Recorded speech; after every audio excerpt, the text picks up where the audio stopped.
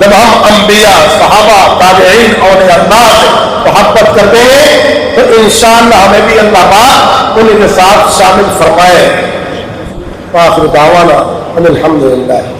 دیوبند سے تشریف لائے ہوئے ہمارے معزز ترین مقرر ترین استاد محترم حضرت مولانا عبداللہ معروفی صاحب دامت برکاتہم تشریف لائے اور بہت قیمتی نصائح آپ نے فرمائے. ایسے ہی مولانا آصف صاحب دامت برکاتہم شکرپور سے اور حضرت استاد الاساتذہ شیخ القرآن حضرت مولانا قاری عبدالرؤوف صاحب دامت برکاتہم اور دیگر حضرات ماشاءاللہ بہت قیمتی باتیں ہمارے سامنے رکھی. باقی تو کچھ کہنے کی گنجائش باقی نہیں رہ گئی اور آپ حضرات